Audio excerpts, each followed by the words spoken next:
Hi there. Thanks very much for tuning in. I'm Kelly Swingler from the Chrysalis crew, and I just wanted to do a very, very short video today about returning to work, this post-COVID, post-lockdown return to work, and why one-size-fits-all approaches don't work. I think probably many of us will agree that prior to lockdown, we were having some issues around engagement. We had issues around leadership, management, outputs, performance. And I think a lot of that has actually come from one-size-fits-all approaches that we have created within our workplaces. We have assumed that things like open plan offices work for everybody. We have assumed that people coming into the same office every day is working for everybody. We have assumed that hot desking works for everybody. We have assumed that long commutes work for everybody. We have assumed that working late works for everybody. And I think COVID lockdown has given us an amazing opportunity to really understand what works for our people, what works for our business, what is going to work for our customers, what's going to give us the best results moving forwards. But I really, really want to urge you from moving forward with another one-size-fits-all approach. Throughout lockdown, I have seen many organisations who have said, we're just going to scrap our offices completely. We're going to have everybody now working from home. And that's not going to work for everybody. Likewise, I have seen some organisations that have said we are going to keep our offices and we want everybody to come back to work. And again, that's not going to work for everybody. I think we have a massive, massive opportunity to really, really create the workplace of the future. Ideally, if we can, I think we need to be looking at a mix of flexible locations in addition to genuine flexible working, where we focus much more on outputs instead of hours worked and presenteeism. I think for many of us, lockdown has identified that we can be more productive, we can be healthier, we can be happier, we can have more disposable income. We've got more free time to be able to do the things that we love that make us happier and healthier human beings, whilst still ensuring that we are delivering on our work goals and our work objectives. And so I think if we just say we're going to do all of one thing or all of another without speaking to our people and really understanding what works for them, I really do think that we are missing a trick.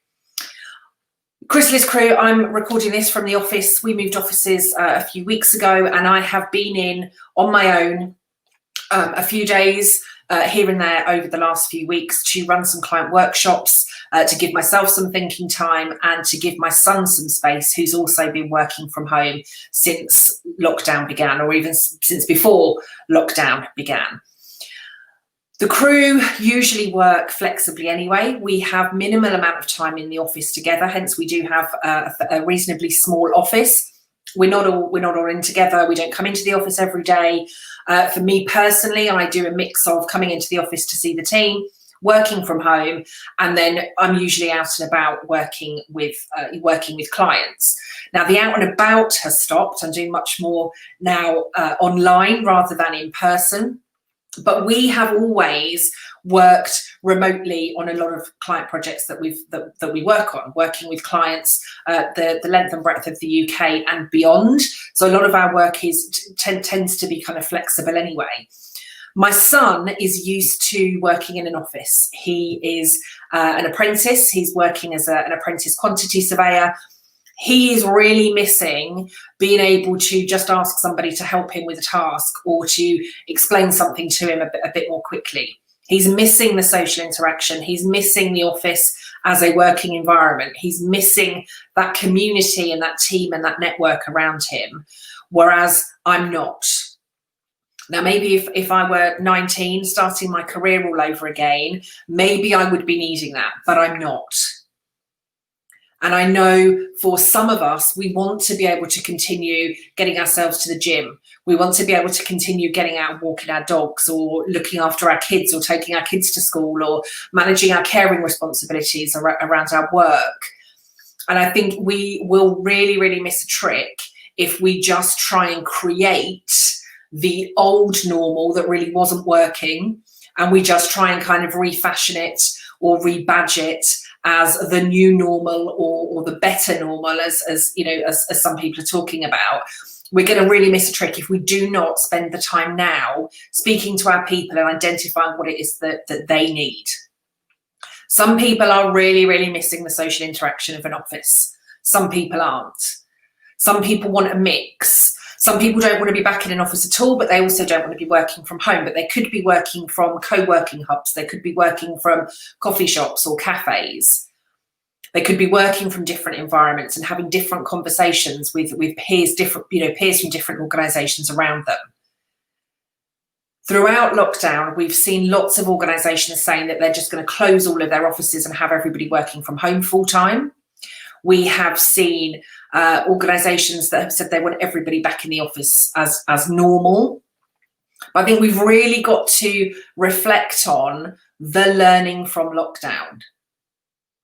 I think if we are clear as leaders and business owners about what our objectives are, what our goals are, the outputs that we expect from our people, those performance measures, and we ensure that our people are clear on those goals and objectives and performance measures, if we trust our people, and trust is a really big one, but if we trust our people, we do not need to be micromanaging or seeing them every single day to know that they are doing a good job.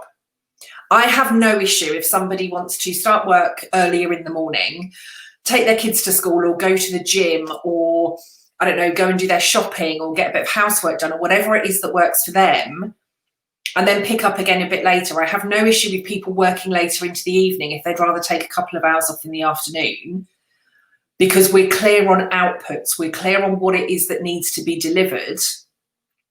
And we at the Crew trust our people enough to know that that will get done, that it will get delivered.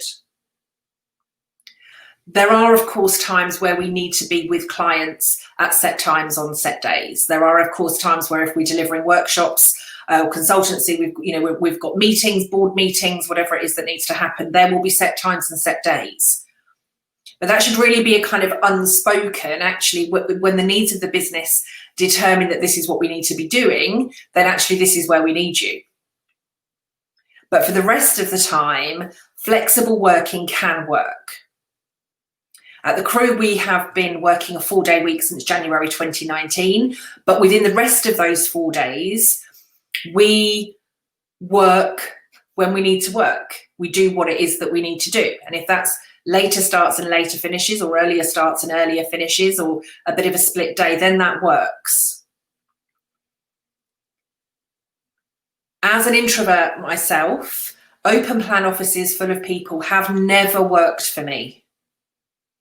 Not only do I like to have confidential space to speak to people, to have confidential conversations, as has been most of my time within HR, but I also need the quietness in order to allow me to be effective, in order to allow me to be productive, in order for me to process my own thoughts and get things done. Yet when I was employed,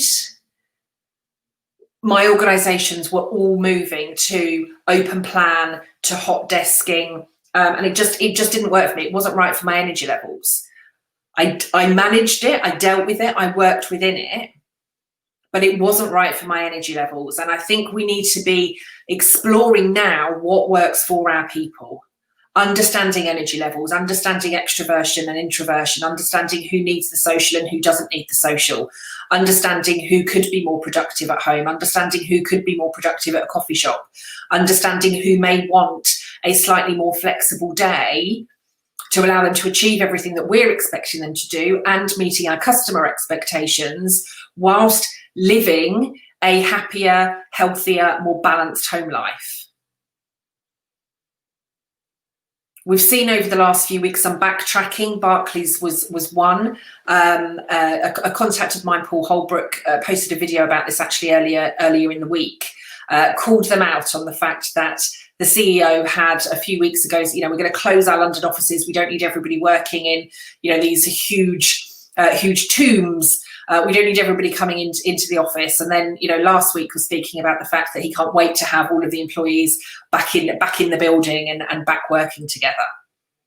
The same organisation who were reported in the news a few months ago of having cameras stuck on people's desks so that they could monitor how much time people were sat at their desks working for. Trust is a huge issue. Understanding our people's needs is a must.